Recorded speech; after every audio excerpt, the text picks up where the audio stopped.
Hello, everybody, and welcome to this week's episode of the Super Split Screen Brothers. As always, Wonderbad is canon. I am Nick here at the Phoenix Press. How you doing, Jared? Wonderbat belongs in a museum of bad ships. Wait, you realize you're in my kingdom now? In my No, but kingdom, I'm still allowed to say I have control over who is kicked out of the stream. You're allowed to be wrong. I'm a generous god. You are allowed to be wrong in my kingdom.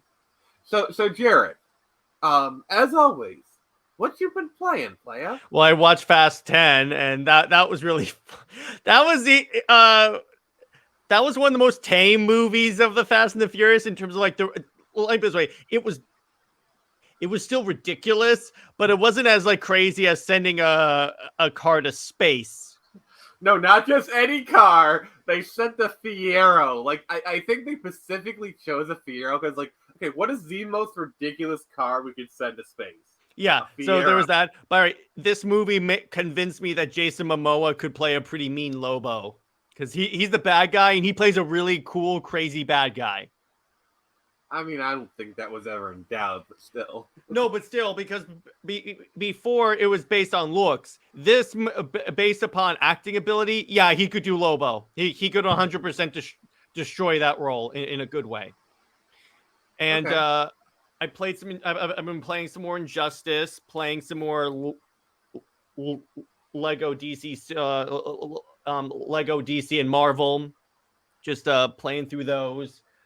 In terms of, I rewatched Eternals last night. It's not as bad as I remember. It's still not my favorite MCU movie, but the reason why I like Eternals, it's different than the traditional MCU movie. It's not a straight up joke fest.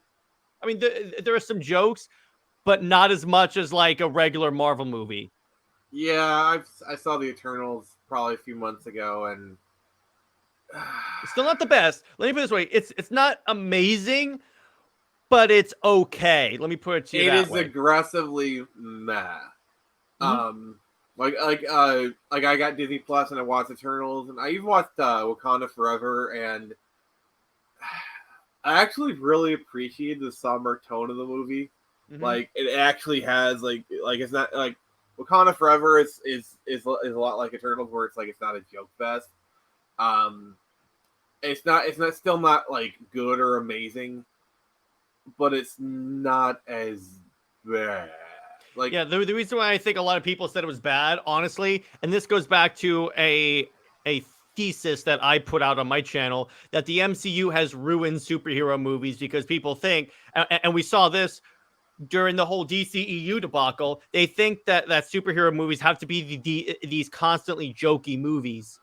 My problem is Shuri just does not work as a protagonist. She doesn't. Like, I'm sorry. The actress, I don't know if it was like the script or the actress, where it's like I just could not buy her as like the protagonist, and her Black Panther suit is so like gross with this like over design. Because if you look at T'Challa's, it was very simple, clean, elegant. This one, it's like there's too much design work in it. And you can say that about like pretty much like a lot of the MCU suits. So that's an entirely different discussion. Mm-hmm. But yeah, that actually might be a good UTC topic on over-designed superhero suits. You know, yeah. But like, speaking of well-designed suits, we're speaking over my what we're playing, because you just gave me this great segue. Okay, go ahead. You know who has a really well-designed suit? Michael Keaton, Batman? Isom. Oh yeah. So we're in the news section now. Oh wait, you haven't told me what you're playing. I literally just said we're skipping over mine because you gave me the perfect segue. Oh, okay. I didn't hear there, but okay, that's fine. It's okay. By the way, I read Isom 1, super great. I love it. But we got some pretty interesting news. Not surprising to anyone, but okay. Right, Jared, while I say what it is, can you go grab your copy? Sure. All right. So, some interesting news for Isom 2 dropped, and a former person who's been interviewed. Oh, that is so beautiful. By the way, he's not doing ISOM 2. He's doing a different book. Oh, he's doing like a spinoff? Yeah, they're doing a spinoff book. It's called Alpha Core. And Alpha Core are these three right here. So it is none other than Chuck Dixon himself. Yes! Which, if I had the money, I would so hire Chuck Dixon myself. Like, to write a Screecher spinoff. By the way, it's a full-on wraparound. Imagine if he gets Scott McDaniel to draw Alpha Core. That would be so cool. Okay, you know I'm a Scott McDaniel fanboy. So. Oh, of course, of course. Oh, it's my dream to have Scott do a Screecher cover. My dream is to have Gabe color one of my books, and he probably would do it because he knows me. Oh yeah, I mean you'd probably have to pay him a pretty penny, but it'd be worth it. Once I get to that point, I'll start doing that because also the name recognition in our circles with Gabe El Taib. Maybe I can ask Ethan if he wants to do a variant cover. Can you imagine Ethan Van Sciver drawing Athena? He'd like give me like $500 to $1,000, but yeah, maybe. Mm-hmm. Yeah, but yeah, so that's really cool because because Chuck is like one of my favorite Batman writers. I mean, I'm going through Nightfall. I'm going through. I just did Death in the Family. I know he didn't necessarily work on Death in the Family, but I thought of him when I was reading the Tim Drake portions for obvious reasons. Mm-hmm. But and he's definitely like one of, I think, the god tier writers of DC, and a fantastic interview if you guys are interested. It's on Comics League. Thank you, Nick. By the way, just want to bring that up. Yeah, he's quite the Punisher. Yeah, exactly. He's quite the Punisher. But speaking, you know what's kind of funny? We had 2 Punisher writers on my show. You gotta love Frank Castle. Yeah. But so it's really cool, and it's like if there's ever a property that I think he fits great on, it's ISOM and like the Repaverse area. Mm-hmm. Yeah, for sure. And by the way, how much you want to bet that we could see an animated series based on this soon? It keeps hitting these numbers. I would not be surprised if he decides I'm gonna do a web series on this. Yeah, he's gonna have to team up with another studio to do it, but yeah, it can be done. Yeah, I'm sure eventually we'll start seeing more multimedia stuff and action figures because I'm definitely getting an ISOM action figure. All right. ISOM and Yaira are going on my shelf. Question. All right, here's a question for you. Who do you think should voice ISOM himself? Michael B. Jordan. I was gonna say Keith David. You could do that too. That works. I like that. By the way, imagine if it's just announced that Keith David is going to be voicing ISOM. Is the Wonder Woman of the book. Oh, that is some really good art. She's going to have her own book too, and that's what I like about Eric. He puts in the back of the book his work ethic. He basically says there's going to be no multiverse. There's going to be no constant reboots, which if you pick up a book, it's going to still matter 10 years down the road. How would you like for that character to team up with Power Princess? You mean Marvel's Wonder Woman? It would never happen. You mean Athena? Yeah, I mean that would be pretty cool, actually. Imagine if like you actually message Avery, like you message Eric July, like, hey, would it be like, could you give me permission to do, like, I want to do a crossover between like my character and yours. Could we do a crossover? And imagine he says yes. Yeah, that'd be awesome. Like you actually do a book where it's like those two characters like meeting. That would be so imagine the Pantheon shows up in the Ripperverse. It'd just be kind of like it'd probably be like a one shot, kind of like just for fun kind of thing. But yeah, it's like, hey, it's like I can imagine the scene. They meet Yaira, and then Athena goes, "Don't you dare! I know you have a thing for blondes because she's blonde too." I could so see that coming. And then Atlas goes, "Yeah, that's true, but I don't want to get shanked in bed, so I'm good. I'm good." Because because my character is one of those characters that she's like, let me put it this way, she's a blonde redhead. Let me put it to you that way. You mean she's a strawberry blonde? In terms of she has blonde hair, but she has like a redhead. Oh, okay. I thought it was like a mixture of blonde and red, which, by the way, is my hair color. Straight golden hair. You do realize I'm a strawberry blonde. I'm both redhead and blonde. Stop the ginger side. But anyway, so I believe we have an interesting piece of news to. Not news. We're already in news. But so do you want to transition to our main topic? Yes. Let's dial it up, shall we? Yeah. So Indiana Jones. Apparently. So it got some more reviews on Rotten Tomatoes, and it's at a solid 50. Last I saw, it was at 52, but still, that's not good. Yeah, with 34 reviews. I know it'll we'll see what happens when like the audience score goes up because it gets. It's back down to 50. Wow. Mm-hmm.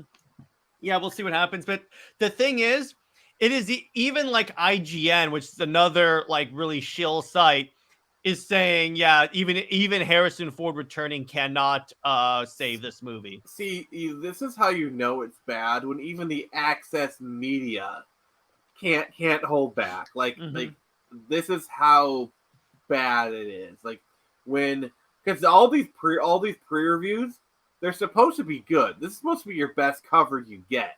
Is the type of people that are giving their reviews right now. Mm-hmm. Or it's like in the case of the Snyderverse, it's whatever the studio wants you to put on there.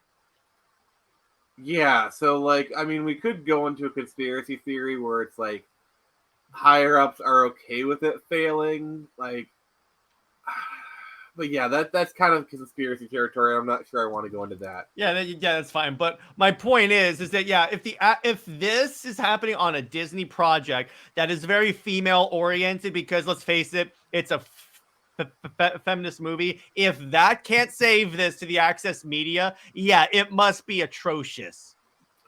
So I don't think it's gonna outright bomb at opening, because at the end of the day, this is still Indiana Jones. And you're going to have a lot of people who don't care about reviews, who go to see it because it's Indiana Jones. Mm-hmm.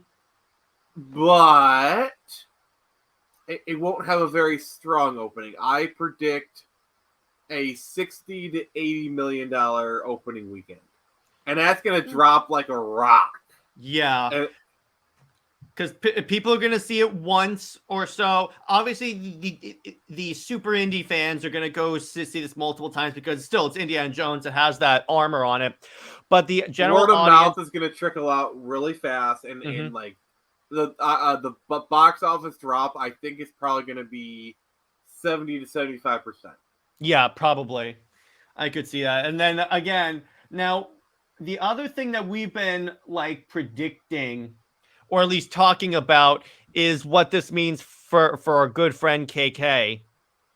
Now, wait, you talking about Kathleen Johnson, the antagonist of Screecher? Yeah, I know. So, but yes, I am. By the way, she's just as useful. But anyway, but it's like, thank you. But by the way, so actually, do you mind if I play a clip, because I have a good one that's actually on this account that I wanted to bring up. This is right. This should be the response to my joke about Kathleen Kennedy.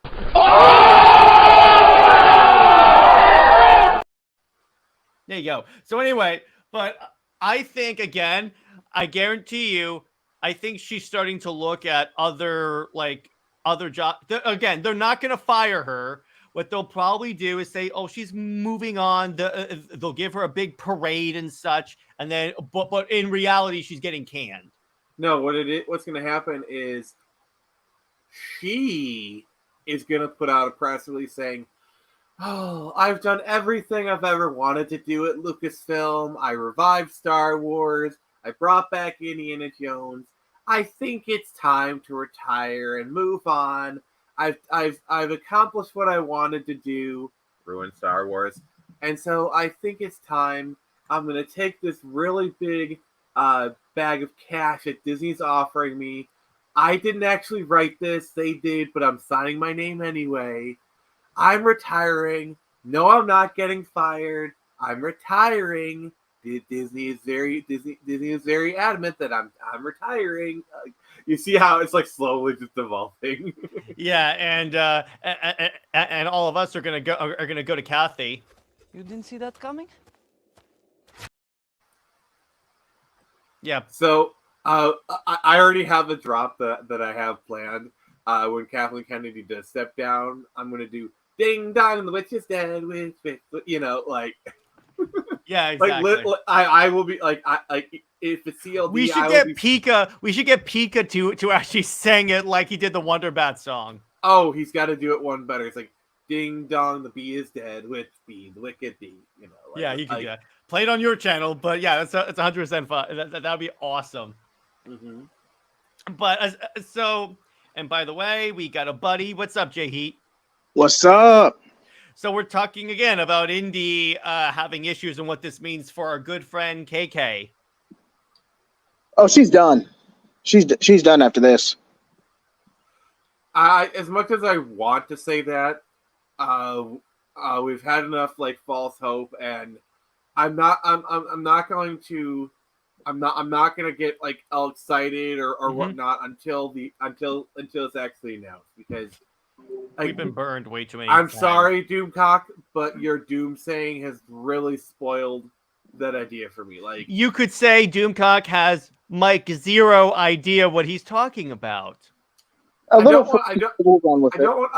want to be too derangement to him, because he seems like a nice guy, and like I don't know. It's just he keeps saying, "Oh, she's gonna go," and then when the time that he actually like said she's gonna leave, he's like, "Oh, she's gonna go next week and next week and next week." He just keeps moving the goalpost. Yeah. Ultimately, is gonna come. Ultimately, is gonna come. Jay, I want to say this real quick. Just to be perfectly clear, we are not attacking Doomcock the person. We are criticizing his wrong thing. I don't know why that came up, but okay. We are criticizing his content. We are not, attacking him as a person. He seems like a nice guy, honestly. Like, if I met Doomcock, I'd probably have a good conversation with him. I'd probably laugh, and if I probably told him like, I'm not really, you're fan your content, he'd probably like, okay. Let me put it this way. He's very entertaining. I'll give him that. He's very entertaining when he gets content. I wouldn't take his scoops for anything, but I 100% acknowledge that the dude makes some very humorous content. I mean, he is the future ruler of the universe. Yeah, I know. I like that. That's really funny. The future ruler of Earth. Yeah. So anyway, Jay, what were you saying? But the main reason I was saying, because at this point, I don't think Disney doesn't want to risk a lawsuit. That's the main thing. But I feel like they're just going to ride out her contract, and then she'll just gracefully retire. It's going to be a step down type situation. Oh yeah. Because the competence on this scale cannot be ignored. Eventually, because here's the other thing though. It's we can link this to the Star Cruiser thing shutting down, because all this is because of her handling of Lucasfilm. Okay, first of all, that hotel was too overpriced. See, as far as the Star Cruiser, that's not really her failure, because that's more of the parts. I will say, so it was her, like, she really influenced Galaxy's Edge to be sequel themed, because like originally they were gonna make it like classic trilogy or like analogous kind of thing, but like I think it was her that really pushed for it to be sequel themed. So we can kind of lay Galaxy's Edge on her, but like that's really not that. But like it was a rough start for sure, but Galaxy's Edge is kind of like evened out. I guarantee you, as soon as she leaves, let's say she leaves, I think at some point they're gonna redo Galaxy's Edge to be classic trilogy. Oh, I know. I actually know. Oh, that's the a first fact. thing. That's a fact. Well, here's the first thing they're gonna do. If they want to win the fans over, what they're gonna do is they're gonna announce that coming to Disney Plus, you can watch, like, basically they will do the original cut of Star Wars in HD. That'd be cool. Like- Release the Lucas cut of Star Wars. Pretty much. Like, by the way, if you actually want a really good way to watch the original cut in HD, I cannot recommend Harmy's despecialized edition of Star Wars. Like, that guy has been putting so much work into and they look amazing. Like, I've watched it. His cuts look freaking. It's the original cut of Star Wars, but in like glorious HD and whatnot. Like, so I really recommend tracking those fan edits down. Sweet. But like, yeah, because like Disney has the rights to all three movies. Because the problem was Fox owned the rights to Episode 4. Like, that was kind of the big thing. But now Disney owns Fox, so like they have the rights to Episode 4 now. They can release the original cut of Star Wars whenever they want. So, like, if they wanted something to kind of like bring back fans, that's a perfect way of doing it, you know. Yeah, but I don't think they're going to decanonize anything. I just think they'll stop exploring that era and say that's done. We're done. Yeah, like the whole like, oh, they're gonna redo like here's two things that will never happen. The sequel trilogy will never be redone. Like, they're not gonna, fork it into another timeline. Also, I almost gave you the finger. Actually, this is my channel. Yeah, thank you. The dude who actually controls who is able to stay on the channel. No, so like the people are saying, oh, they're gonna remake episodes 4, 5, and 6. They can't do that. Well, Not legally. Not legally. No, they can do that if they want to. They own it. But like, they will never do that because that is such a monumentally stupid idea, and I think they know it. What I think is going to happen is they're going to start like exploring Old Republic. I think I really think doing Old Republic stories or honestly just going past the sequel trilogy and like Wipe the slate clean. Also, you got to remember, here's the thing.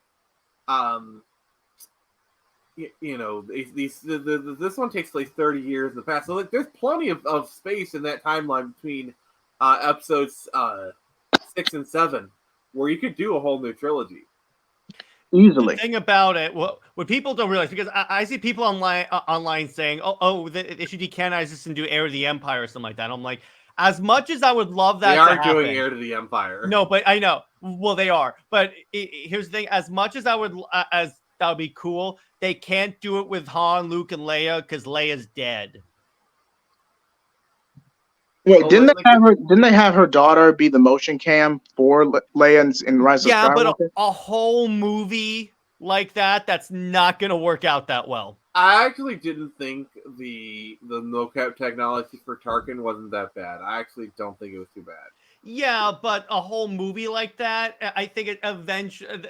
I think that's just it's graining to the eye. If it's a couple scenes, then fine. But a whole movie is going to get graining eventually. I actually did like how they handled Luke in Book of Boba Fett because did you watch? If you watch the behind the scenes, they actually brought in Mark Hamill and they had him act out the scenes, and then the mocap actor would use that as the reference for that. Like if you're gonna do it like that, like that's the way to do it, Definitely, I agree. Yeah, but I'm saying that they're not going to do that. And yes, Nick, they are doing Heir of the Empire. We know they pretty much confirmed they're doing Heir of the Empire in Mando. But that's can we all agree that should have been the sequel trilogy? Yes. Yeah, pretty much. Yes. Because you read the books. Imagine my favorite Kathleen Kennedy line is when she said it's not like there's like libraries of books that we can adapt for source material. That is so brain dead because like she is the head of Lucasfilm. She either knows the old EU exists, or and she's willfully kind of making a statement, or she is that much of an idiot. Which honestly, I'd say neither both. of those is an equally likely scenario. I'd say a little bit of both. Like, also, it's not like Kathleen Kennedy was just like some outside like person. Like he was friends with Lucas, like George Lucas. Like he had been like at least kind of like tangentially involved with Star Lord. Then I just call it Star Lord. Star Wars. Indiana Jones. For a very long time. Yeah. Yes. So it's not like she. And remember, but the number one response I saw to that was, yeah, because you decanonized everything. Which I get what they were trying to do is get people have a jumping on point, but it's really easy to do a jumping on point and not decanonize everything. Not to mention, I get the fact that not everyone likes the Skywalkers being a vocal point, but you can have storylines that don't completely revolve around the Skywalker bloodline. Hey, Mando. I will say this about decanonizing the EU. Well, for starters, I don't like it. But if you kind of look at it from like a more creative, logical point of view, there is 30 years worth of books, and the last thing you want is to say the old EU's canon, and then you do a movie. Then some nerd go, well, actually, if you read Darksaber on chapter 5, page 30, it says this that completely contradicts what you're doing. Like that would happen. Because there's so much material, and if you declare all of that canon, you're kind of suffocating yourself creatively. To an extent. Well, here's my question. Here's my response to that. Then don't make Star Wars stuff, because you're always going to have that. That's the literal definition of fan expectation. It's the same thing. Don't make DC movies if you don't want to deal with all this DC lore. Well, the thing is, DC. Well, they have no. That's in the DC lore. They're their own canon. Like the Snyderverse is not the main DC canon. As much Marvel is, as much as Kevin Feige tries to claim, is not 616. No, it's not. And I love Iman Vellani. She even said, no, it's not. It's not 616. Yeah, she gave the Earth designation of it. Kevin Feige pushes synergy way too hard. I love how Sony even realizes that, because like remember in Spider-Verse they actually reference No Way Home, like that Spider-Man Earth 199999, which is, by the way, I'm pretty sure we're gonna get a cameo from Tom Holland in this movie. Yeah, 100%. So easy on the kid. After all, he had a lousy teacher. Yeah, and by the way, again, that was the exact Earth that the actress who plays Ms. Marvel designated of, and I just thought it was so funny that she had the balls to contradict the head of the studio. I was like, I love you. You're awesome. Earth 199999 has been the designation for a while for the MCU Earth. Mm-hmm. But okay, but my point is, if you don't, it's like this was my response when they said we made the Halo show a Elseworld story because it would contradict the story we wanted to tell. Then don't tell that story. Don't use Halo. Make up your own stuff. The Halo universe is so vast that you can easily tell a really great Halo story with Master Chief, and it can be perfectly canon. There's plenty of gaps. There's like 30 years from like Fall of Reach to where we are now. But it's like, here's the thing. Here's what you could have done. Okay, Heir of the Empire movie. Let's adapt the book. Well, here's if you're adapting the book, you're gonna make changes, and thus it won't be canon. So like that's the other problem. Like you can't straight up adapt the book. So no, but you do it as close as possible as you can get. Like you don't change any of the very key points, which is what these companies always do. You change like stuff that won't necessarily like translate well from book to movie, but you still make sure you get the spirit of the source material. And this is why I always say when you're adapting, as long as you get like the point of the story, I'm fine with you making some superficial changes. This is probably what I would do. So the Star Wars novels were always like tier 2 canon, and basically what I like as a compromise, like kind of like to meet you in the middle, probably be like, okay, the books are canon until they're not canon. Mm-hmm. So what I mean by that is, if the movies supersede, like for example, here's a perfect example. So in the novels, it is revealed that the Death Star was designed by a private think tank run by Tarkin. There was this woman. Not Krennic. No. Oh.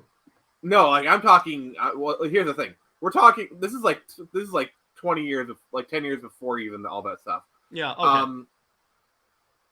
So and this was in the Jedi Academy trilogy.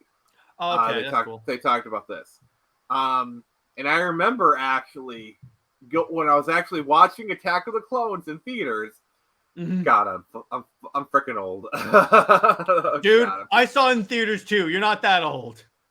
I saw Phantom Menace in theaters. So did I. But anyway, I think I did. So there's that scene in Attack of the Clones where those Geonosians are like, we have our secret weapon, and it's like you see the plans and the holo comes up and it's the Death Star. Yeah, I was like, oh. Which they could always say, there is a way to reconcile that. They could always say that Krennic designed the planet killer weapon. No. I'm not even getting into that. I'm not even getting into that part yet. I'm just talking. There already was a situation where something was said canon in the books, and the movies did something different, and it superseded that canon. Mm-hmm. By the way, my headcanon as for that is, while the Geonosians came up with the initial designs, the Empire kind of finished the plans, they made it feasible, kind of thing. I would consider that kind of the Geonosians created the rough draft, and the Empire kind of made it work in reality. Refined it, yeah, and that's my point. Yes, there are times when that is going to happen, but there are also ways that you can play with canon to reconcile that. The point is, movie canon is it's always going to supersede 100%. So the better way to do it is Star Trek actually has designations. It's alpha, beta, whatever canon. The books are beta canon, okay, and the movies are always alpha canon, or any TV show you do or whatever. So the books are always going to be beta canon. So if you want to do that, if you do a movie where, let's say you adapt Heir of the Empire and you make a few changes, then that just kind of supersedes whatever canon is in the books. Yeah, there you go. Plus, they could also go by what's more popular with the fan base and just say, we'll let the fans decide. Okay, if they like this explanation for the Death Star, we'll go with that one. If not, then we'll just we'll go with whichever one the fans buy more. For example, I could totally see them using just they still do Rebels as a lead up to Heir of the Empire, and then they just use the Rebels characters in Heir of the Empire. I don't really see a problem with that. Which that's what they're doing in Ahsoka, because Ahsoka is pretty much a prequel or doing Heir of the Empire. See, here's the problem with all of this. Where's Luke? Because this is I'm sorry, but the stuff with Thrawn is good. It's quickly becoming it's such a big threat that Luke should be involved in this. And which, remember, this is them playing with the sequel trilogy canon, because remember, Luke just basically let all this happen. But Luke is still active in the galaxy at this time. No, I know, but I'm just telling you, this is how they're going to justify it. Remember, this is 5 to 10 years after. This is very early on after Episode 6, because even if you factor, Ben Solo is probably not even 10 years old right now. Because I believe he was 16 when Luke threatened him with the lightsaber overhead, and in the flashback scene, I think Ben was 16, 17. He was a teenager. We're quite far removed from that scene. So Luke is still building his Jedi Praxium in The Mandalorian. Well, here's the thing. He could show up in Luke in Ahsoka because of that. Obviously, we don't necessarily know what's going to happen. All we know is that Thrawn's involved. See, here's the problem. it's more than just Luke showing up. Luke needs to be involved in this because this is such like this like I can see like the Moff Gideon stuff because like that's like it's not really That's necessary. Mando stuff. That's Mando. But like with Thrawn, that is galaxy wide threatening.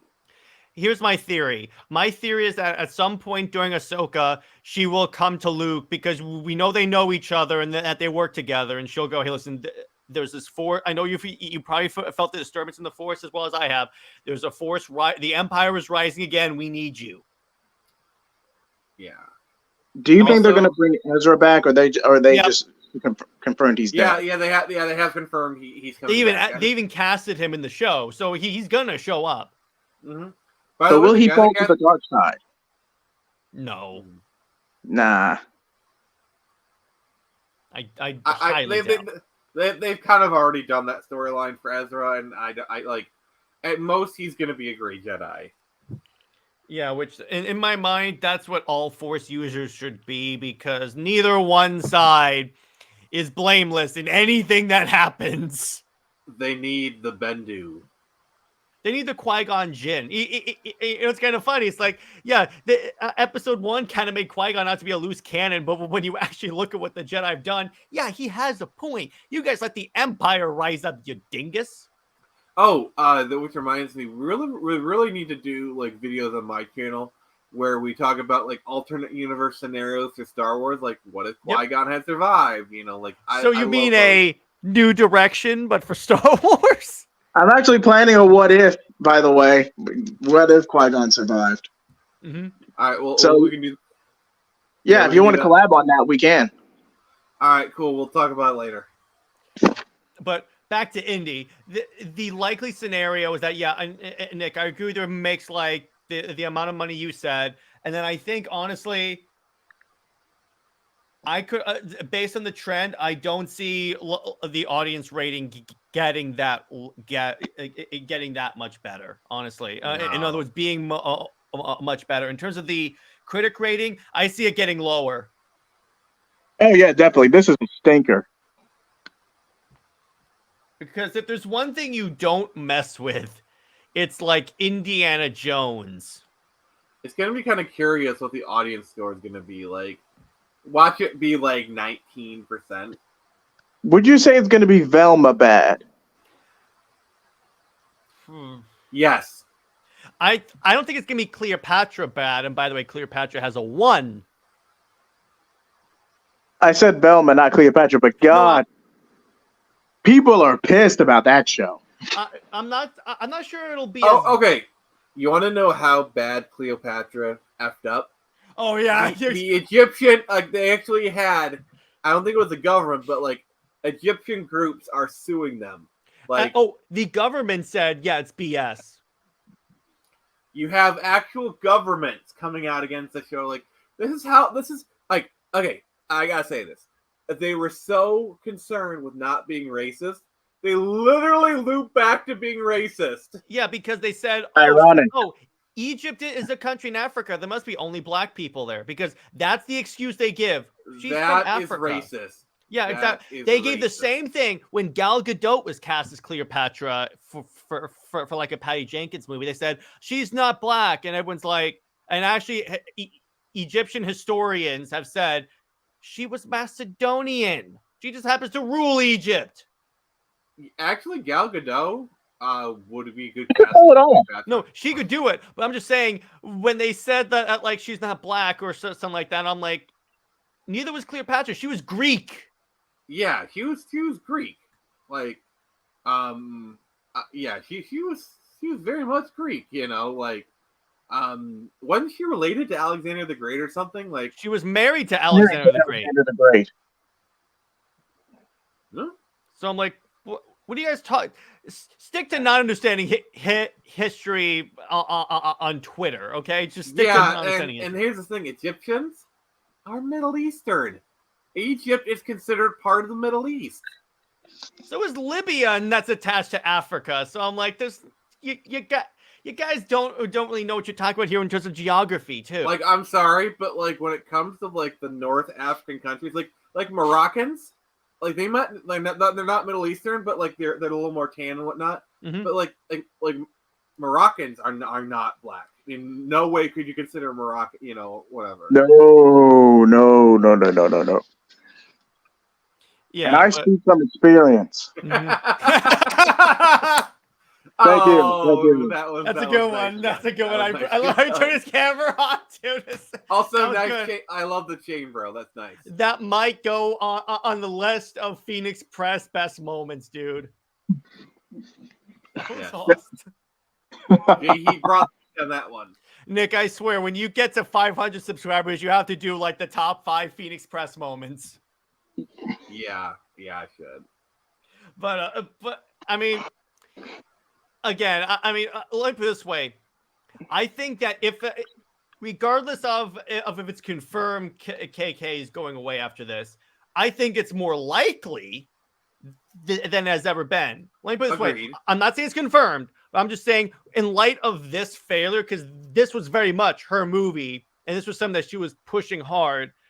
And in light with the decline in Star Wars quality and both in fan rating and actual ratings, yeah, I think it's more likely than it ever has been that she could like move on to other things or retire. So like restore the Lucasverse? No, Nick, what you need is the drop from Dumb and Dumber. So you're telling me there's a chance? Yeah, I need that drop. But honestly, that's the other thing, kind of bringing that into it. It's very clear that if Kathleen Kennedy goes after this, Lucasfilm they're gonna want to like rewrite the ship, and they're gonna bring in George Lucas. I think the best way to restore fan confidence is to bring in George Lucas. Like, you want to work on a new trilogy, bring in George Lucas, and honestly, that is literally the best thing they can do. Like, imagine Dave Filoni, Jon Favreau, imagine it's basically it's a movie where Jon Favreau is directing, and the script is by Dave Filoni and George Lucas. Like, I'm sorry, but like Star Wars is at its best. If ever there was a way to bring people back, and by the way, no, mm-hmm. I need to finish this. Mm-hmm. Star Wars is at its best when there are people there to rein Lucas in. Okay? That is true. And if there's any people that can't, because what Star Wars should do is for the head of Lucasfilm, have a head of creative and have a head of business like DC does. Have Filoni be the head of creative and have Favreau handle the business side, and then obviously have Filoni work very closely with George Lucas. And then guess what? I guarantee you the ship corrects itself at that point. Yeah, because if you have George Lucas being creative input, you have people who can politely say, George, I'm not sure that works. Let's go in a different direction. Plus, if it's Filoni, you literally have, like, I'm sorry, but if you can have a George Lucas created Star Wars movie where he's reined in with Disney's budget and Disney's money, it would literally be the greatest Star Wars film of all time. Yeah, plus, when you have Dave Filoni working with Lucas, Lucas trusts Filoni. Lucas trained Filoni. By the way, the person that I want to direct these new Star Wars movies is Ron Howard. Yeah, I could see that. I think he'd do okay. Did you know? So Ron Howard is like a personal friend of George Lucas. Yeah. He's in American Graffiti. But like, did you know that during during Solo, George Lucas actually visited the set and it actually turned into a 5-hour visit. Like, he actually was like giving input on stuff. Mm-hmm. Because why not? If you have the dude there doing it. And plus, no matter what anyone tells you, Solo is actually a pretty solid Star Wars movie. See, the problem with Solo is Lord and Miller were originally going to direct it, and it would have been a good Star Wars film.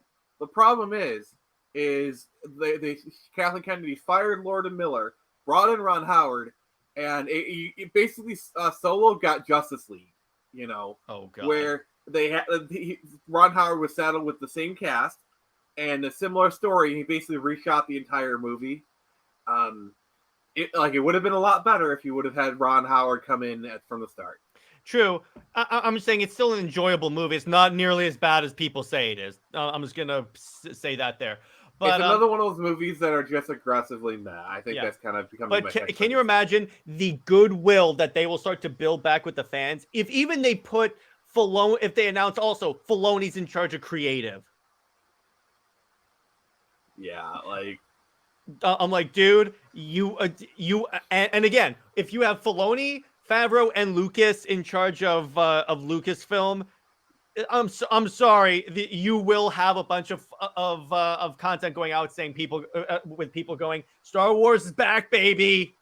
Oh, imagine if they announced, oh, by the way, Hans Zimmer is doing the score for Star Wars. And by the way, Zack Snyder is directing Knights of the Old Republic.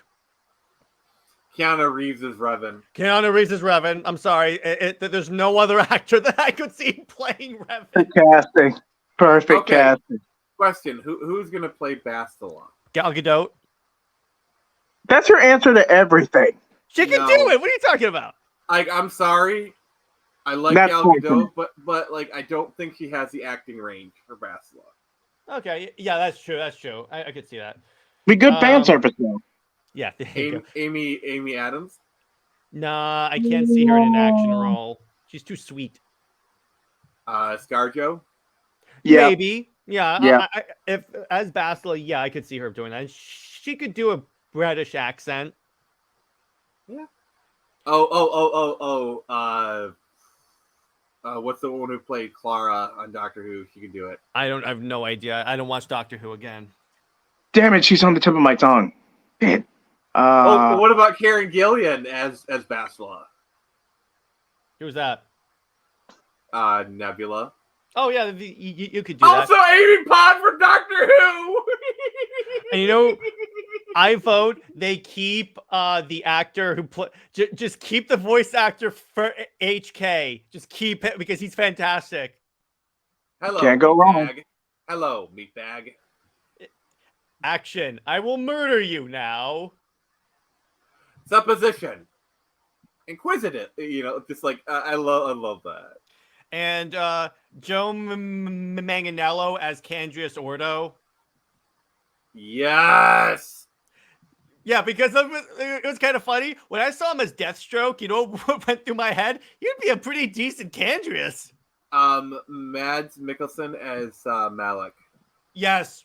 Yeah, 100%. He even sounds like Malik. That's the weird thing. Oh my god! Like yes, Mads as Malik. Watch. Here's what I predict could happen. If they announce the three of them as the heads, and then their first project is we're going to do Knights of the Old Republic, or like even a prequel to the game, like what was Revan doing, or even an adaptation of the canon game story, because there is a canon story to the game. If they do that, watch the fan service is the fans are going to go, yes, please, not because we've been saying for the longest time, instead of doing sequel movies, do the Knights of the Old Republic. We all want you to do that. Yeah. And here's the best part about the Old Republic game not being canon. They haven't ruined Revan. I'm sorry. I gotta do this. Make it canon. Nice. I like that. I'm sorry. That. You literally opened me up for that one. Mm-hmm. Oh, so my kid will be asking me, Daddy, what happened to Kathleen Kennedy? She became so powerful. The only thing she feared was losing her power, which eventually, of course, she did. Eventually, she taught her apprentice everything she knew, and then Lucasfilm threw her on her ass. Have you ever heard the? No. Please do it. Please do it. Have you ever heard the tragedy of Kathleen Kennedy the Unwise? It's not a story Disney would tell you. It's a Disney legend. Kathleen Kennedy resorted to things that are considered to be unnatural. The Kathleen Kennedy. Wait, Nick, I got this. The Kathleen Kennedy way is a pathway to many movies some consider to be uncanon. Is it possible to learn this power? Not from a producer. And then there's Filoni. Use my knowledge, I beg you. One of these days, I'm just gonna rewrite the tragedy of Darth Plagueis the Wise and just rewrite the Kathleen Kennedy. You need dude. That would make a fantastic short. I would just post it on Twitter because I pay for Twitter and I can do like 5,000 words. Oh, like, did you see? So you can post 2-hour videos on Twitter now if you're Twitter Blue. So someone put a supercut of all the Halo Infinite cutscenes onto Twitter. By the way, fun fact: the very first long post I made after I got Twitter Blue was a tragedy of Dark Plagueis the Wise. No, I'm serious, it Nick. was just so For a right. YouTube short. For a YouTube short, you have to rewrite Darth Plagueis the Wise and put Kathleen Kennedy. That is like and what I should do is I should like make it really dark and have like a hood. Have a hood on. Have a hood on and dramatic lighting. Oh You can even take the audio of the space opera because you can find that on YouTube and put that behind it, like lowered, so it's like you're actually at the space opera. I'm doing that. Dude, yeah, exactly. That's content. That is content laying there, and trust me, I think that would do really well. That'd be so. Oh my god! Like, imagine I posted on TikTok and it actually goes viral. Liked by Dave Filoni. Oh my god! No. Like, super liked and retweeted by George Lucas. I don't think he's on TikTok, but nah, he's not gonna go that far. No, I know, but dude, or imagine seriously do that. It's posted on Twitter and like Hayden Christensen likes it. That's what we should do. We should do a bunch of shorts on all of our channels, taking stuff that we hate and then rewriting it to blast what we hate. Or yeah, so I'm definitely doing Kathleen Kennedy on Wise. Like, it just with my writing skills, I could just take that and just kind of tweak it and just like Yeah, 100%. What you just told me, Kathleen Kennedy Unwise, that itself is like that's the title right there. The tragedy of Kathleen Kennedy Unwise. Also, I might do this as like a collab with you, Jared, where it's like, where it's like, have you ever heard the tragedy of Kathleen Kennedy Unwise? Then it cuts to you. And like you got kind of like the mood lighting, you're kind of I'll be Anakin. Yes, that's just fantastic. And then at the end, it cuts to you and says, "Is it possible to learn this power?" And then you have to do you have to do the dramatic turn, not from a producer. Not from a producer. All right, we're doing this. We are doing this. This has to be a thing because this is so funny. All right, so we're kind of coming up on the hour mark, so let's kind of wind this down a little bit. So, real quick. All right. So, Jay Heat, I just wanted to real quick your opinion on Chuck Dixon being in the Rippaverse. Nice. Yes. Watch all the writers and artists who were alienated at Marvel and DC go to the Rippaverse. There's a perfect clip to describe this revelation. It's on the tip of my tongue. What is it? Yeah, suck it, Warner Brothers. Yeah, but it's not just play the clip. Play the clip. All right. I'm transitioning to my stream thing because I don't think I have it on here. Oh, yeah, I do. Yeah, suck it, Warner Brothers. Yes. All right. That is appropriate. So we're talking about Indiana Jones. And I wanted to end this thing on a bit of a positive note. So we're not doing a top 5, but like, what is your favorite moment from an Indiana Jones? But wait, film? Nick, we have to go with what's our top 5 Indiana Jones movies, right? But there's only 3. Yeah, okay. That was a joke, but okay. But yeah, top 5 Indiana Jones moments. All right, that's a good one. Well, not necessarily top 5 because like I don't want to, just do if you want to do more than one, that's fine. Maximum of 3. But at least one.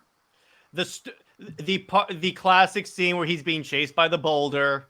You just can't. My favorite is when it's when like you get like the wind up to the sword fight and he's just like he just shoots him. Yeah, that's my number 2. My number 3 is the fight on the tank.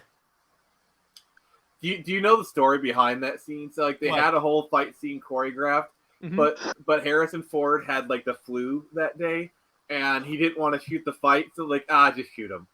And it literally became one of the greatest moments in cinematic history. Because guess what? That's what I would do if I had a pistol and someone's whipping a sword. Yeah, it's just like That's why it's so awesome. I think the way he just does it, he's so tired. He's like, yeah. J.E., what about you? Of course, there's the boulder scene, the whip crap. I mean, the whip crack sound. I mean, come on, that thing's like played like 100 times in like each movie. Mm-hmm. True. It's a shame they never. It's a shame they never went past the trilogy, though. Real shame. Yeah, I know. The other one I want to mention is in Temple of Doom, Mola Ram literally like taking the heart out of someone. Mm-hmm. Or like the time you see the melting, they chose poorly.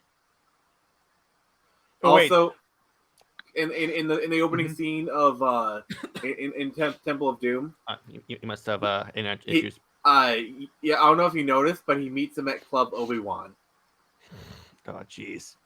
Oh, there's plenty of Star Wars references. Like in Raiders, mm-hmm. when he's opening like a thing, you could actually see C-3PO and R2D2 on the carvings.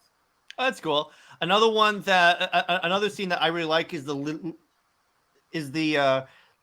leap of faith moment where he steps on the invisible path. By the way, recreated in the Lego game really well. Because you gotta have faith. Mm-hmm.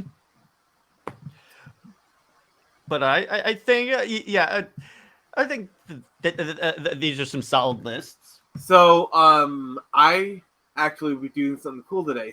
So this is Monday when we're recording this, and I am actually going to see The Flash tonight. Nice. Good luck, bud. I love that, like Quicksilver.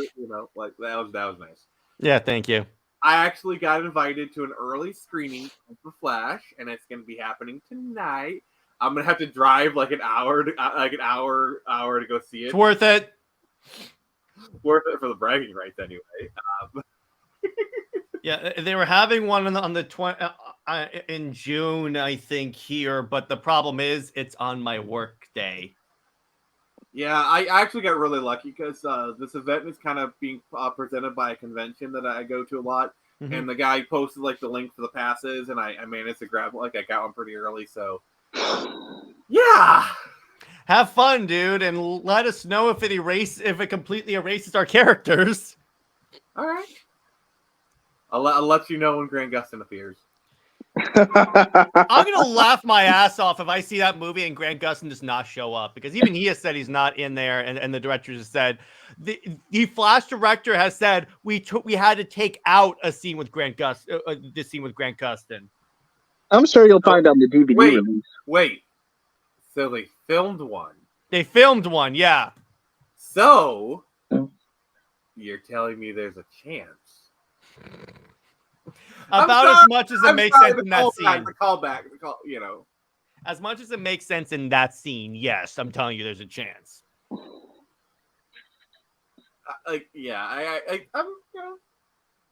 You can hold out faith. There's nothing wrong with fan faith. Yeah, just it's gonna be really crazy if I go there and like there's some scenes that are in this cut that like you don't see in the final one. It's like, oh, I've seen scenes that other people haven't. When we review the movie when it comes out on Comics League movie night, if there are scenes that are different, you'll have to tell us. Yes. Oh wait. So they did cut out the scene with Batgirl. I swear, if they have if Cavill shows up, I'm gonna be really confused. Probably won't, but still. But I do say, people were pissed. They took out Cavill in the beginning of the movie. It was gonna be a faceless cameo. That was not what Cavill himself filmed. So I'm like, I'm okay with that one being taken out because I can't take another faceless cameo. Like imagine you have Grant Gustin in this cut, but he's not in the other one. It's like, and I'm like, release the Gustin cut. Let me put it this way: it could be on a DVD release. What they should just do, have like the other cuts of the movie on the DVD release. Yeah. I am excited. The one thing I am excited to see is Ben Affleck in the blue and gray suit. Oh, the thing is, like, I'm actually going to be peeling my eyes like a hawk to see, like, okay, what Batman references are they including? Like if they somehow reference the events of Forever and Returns, like basically in this universe, the events happened, but Keaton did them. Like imagine he's like, I mean, they are. I mean, I believe Batman, which is the one with Catwoman, the Penguin, returns. I believe because the Warner Brothers Japan account in the same tweet where they announced watch the Snyder Cut, they also said 1989 and Returns. So I believe Returns has happened. Yeah, because all the I don't see why they wouldn't. But like, I would be really funny if like it's like Batman's trophy room. We see like Mr. Freeze's gun. Yeah. They could probably just retcon because isn't it like they tried to like make it so that was the same Batman even if it was a different actor? It's technically the same universe. Like in Forever, they do mention Returns where Dr. Chase Meridian says, "What would you prefer, skin tight vinyl and a whip?" Yeah. So so they do they do reference it, and you do have actors carry over like Michael Goff from Alfred is in all 4 films. The actor for Commissioner Gordon is the same for I think he's from Returns, and then also fun fact, Gossip Gertie from those films is actually Bob Kane's wife. Really? Yep. Yeah, it's a little bit of fun fact. Is he the dude who tried to take total credit for creating Batman? Yes. Yeah. Yes. He is the co-creator of Batman. We were not. I'm not going to take that away from him. No, co-creator. It's 100% fine. By the way, do you know the first film that actually credited Bill Finger? Which one was that? V Superman. Batman v Superman. Yeah, that was the first movie because like there's a legal battle and the credit is created by Bob Kane with Bill Finger. They had to get in that. Okay. I'm gonna say this one. Yeah, second Warner Brothers. But I think it was BVS. That was the first time they actually had that credit in there. So suck it, Warner Brothers. You want to say Zack Snyder doesn't understand the comics? He understands who really created Batman. Yeah.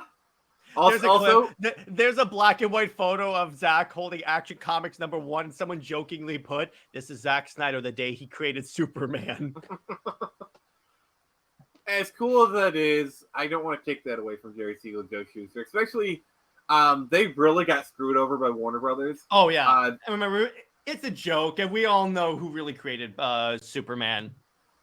Jerry Siegel and Joe Shuster. Yeah.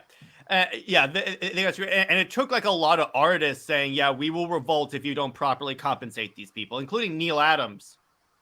Also, by the way, you do know that like in Superman and Lois, they named the Schuster mines after one of the creators. Mm-hmm. Yeah, it's really cool to like see all the different names for things and to think about what that's directly referencing. Yeah, Arrow was really good about that. Like oftentimes they call out street names like, "Oh, it's at the corner of Gail and Simone," or whatever. I also remember, I think at one point, I remember seeing like an Adams like reference in a Batman thing. I think it was like in the Batman by Matt Reeves or something like that. Yeah, like, and I think in Arrowverse they did like the corner of Neil and Adams or whatever. Yeah, there you go. But and by the way, I love Neil Adams' work as a Batman artist. Rest in peace. Rest in peace, bro. Denny O'Neil and Neil Adams. I may disagree with a lot of their creative choices for Batman, but these guys knew what they were doing. They brought Batman into the modern age. Like they basically created the version of Batman we know now was created by Denny O'Neil and Neil Adams. It was just I think boosted by Dark Knight Returns and 89, I think. Well, the thing is, they were doing this stuff in the 70s. You gotta realize that. The thing is, they rebooted Batman after like the 60s, campy Batman run, and they really created like this dark interpretation we have now. Yeah, 100%. But I think at least Returns and 89 at least mainstreamed in terms of the general audience, because now that they don't see Batman as like the Adam West Batman, they see it more as like this more serious character. Yeah, but you still had nearly 20 years of comics to really help. I know that, but I'm just saying in terms of the general audience who don't read comics. Fair. I just don't want to take away what Adams and O'Neill had. 100%. In terms of comics, yes, 100%. They get the credit for making Batman cool. 100%. I may disagree with their whole Batman does not use guns, but he has cannons on his vehicles. But in terms of like that, 100%. And plus, one of the best writer and artist teams ever, even with Green Lantern, Green Arrow, Hard Traveling Heroes. I'm sorry, but the best writer-artist team is always going to be Wolfman and Perez. True. Or, in my mind, Jeff Johns and Jim Lee for Justice League and the New 52. Actually, let's make this a mini topic. Let's talk about our favorite writer-artist combos. Actually, you know real what? quick. This would be a good one for another thing, so we don't have to rush through this. Oh, okay. So yeah, we'll discuss another time. Maybe this will be a UTC topic or something. Yep. Who knows? Yeah. All right. Jay Heat, any final words? Well, please check out our New Direction video where Thor pretty much slaughters the Justice League. Yeah, that's to give you an idea. Jay Heat, do you mind if I tease it? Go ahead. Hawkgirl becomes wingless. Flew a little too close to the lightning, she did. Yeah, and Wonder Woman, we basically Luke Skywalker Wonder Woman. And by Luke Skywalker, I mean, and yeah. But she has the purple healing ray, so it's all fine and stuff. All right. So, Jared, any final words? Yeah, I think... Well, let me put it to you this way. A Dial of Destiny really should not have... And bless, I agree with a lot of the, like, opinions that I've heard on Dial of Destiny that it should never have been made. They should have just let Indiana Jones rest. That's it. This was a total, like, bad idea. Hopefully this teaches them a lesson. And if this failure leads to KK leaving Lucasfilm, you know what? It's worth it. Yep. And It'll be a party. When that day comes, there will be a party. On that, we will put a cap on things. So this has been Nick from the Phoenix Press, and remember, I can only show you the door. You're